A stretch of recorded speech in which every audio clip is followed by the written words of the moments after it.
Hello everybody and welcome back to Rebellious Menstruation. Today's topic was suggested by Tori on the Bloody Tail video Menstruation in Space.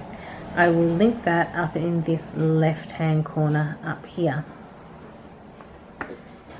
if you would like to watch it.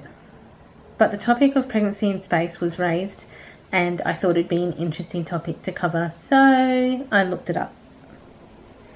It turns out that the conversation surrounding pregnancy in space is actually a real scientific research topic and is a super serious one. As this was a subject of scientific investigation, I'm just going to put a quick trigger warning here now. Animal experiments were and are being used in this research in the ongoing and long-term effects of microgravity on earth-bound mammals, like rats and humans. In some of these animal-based studies, rats were sent to outer space for 9 days after conception, and there was a control group on Earth. While certain developmental milestones were normal, such as weight gain and activity level, when they returned to Earth, the rats, obviously that went into space, had extended contractions when birthing. There were also differences in the fetal heart rate of up to 8% when balance change occurs. One of the indications this research had or has is that it may not be an issue with pregnancy in space particularly, but with the shift between Earth standard gravity and the microgravity that occurs in space.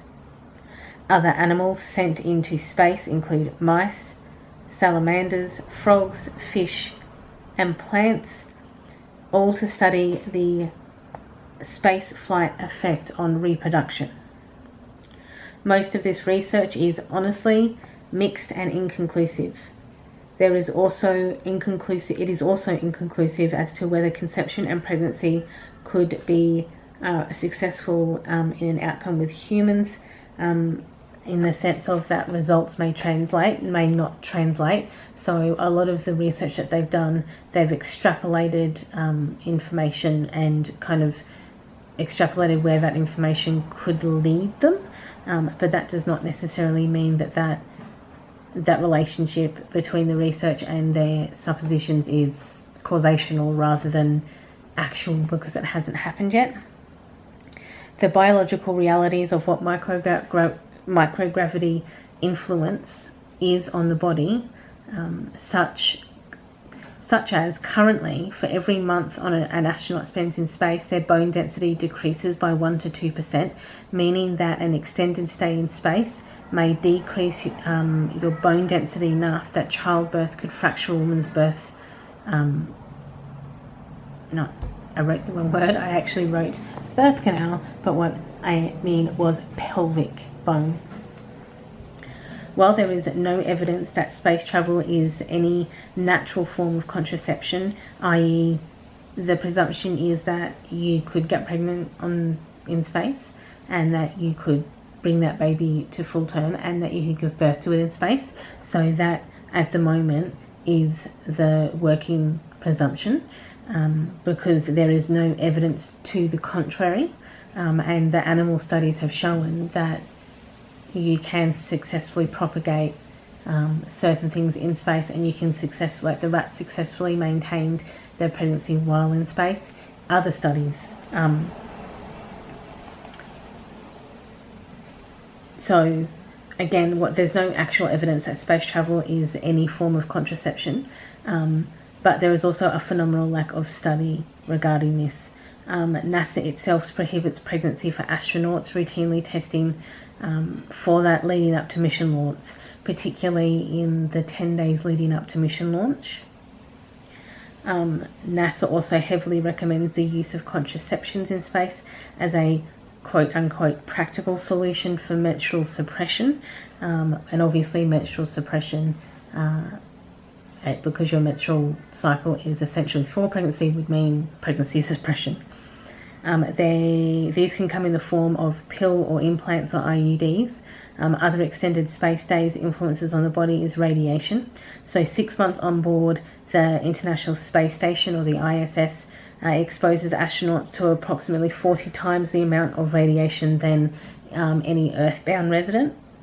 So this limits, in actual practicality, this limits women to 50% of the space flights available to men, as the effect of radiation could negatively affect the ovaries.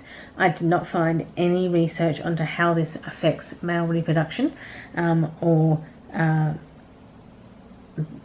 how this radiation influences male testicles or sperm. So it's kind of interesting that their pregnancy focus is still based around women, because women carry to term babies, but the men that they've had in space, they haven't been testing. So, or I couldn't find any release of that information regarding the testing of testicular or sperm regarding male astronauts. So yes, of course I didn't find any research. But back to the rat research. The fetus heart rate deviation was in response to elevation changes, which was thought to be influenced by the I'll rephrase that. Your equilibrium is influenced by your inner ear.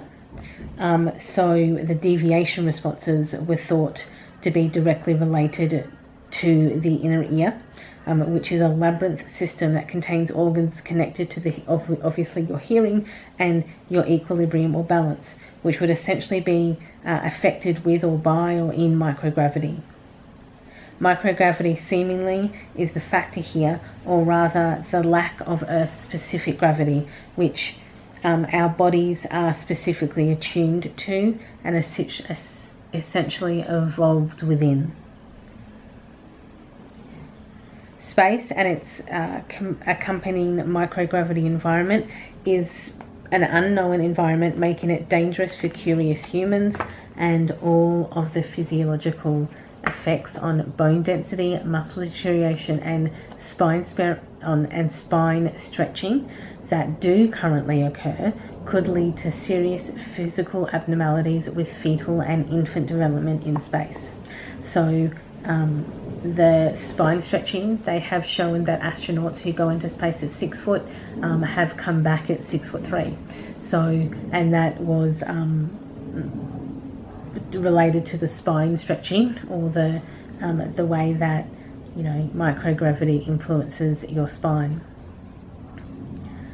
So again, there are serious implications that on current physiology that they're extrapolating to have an idea of what will happen to fetal development.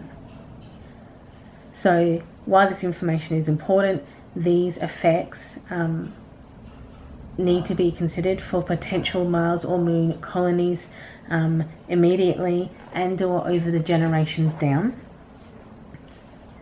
However, if the intention is to live and live generationally on other planets, these questions and how we answer them are essential, and how we extrapolate what is essentially theoretical information at the moment, even if it's based on real life consequences.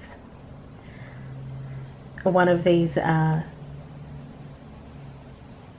extrapolations is genetic diversity, which, as we all know, is essential to prevent inbreeding and those types of problems. Mathematically, anthropologist Cameron Smith stated that the ideal starter population to maintain 100% genetic variation over 300 years to establish a viable colony would be between 10,000 and 40,000. If this population drops to 500, the genetic variant drops to 50% at 150 people.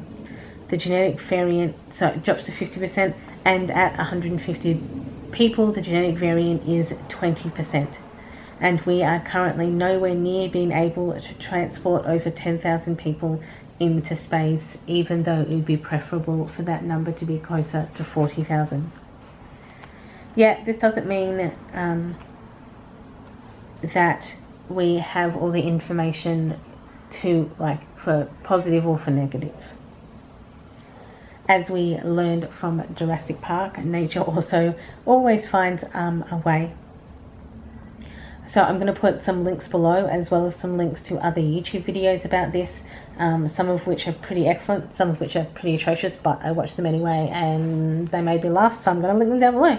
I'm going to leave you guys to guess which one's which. Thanks for watching. Enjoy your morning, afternoon or evening, depending on where you are in the day, and I of course will see you all in the next video. Bye everyone.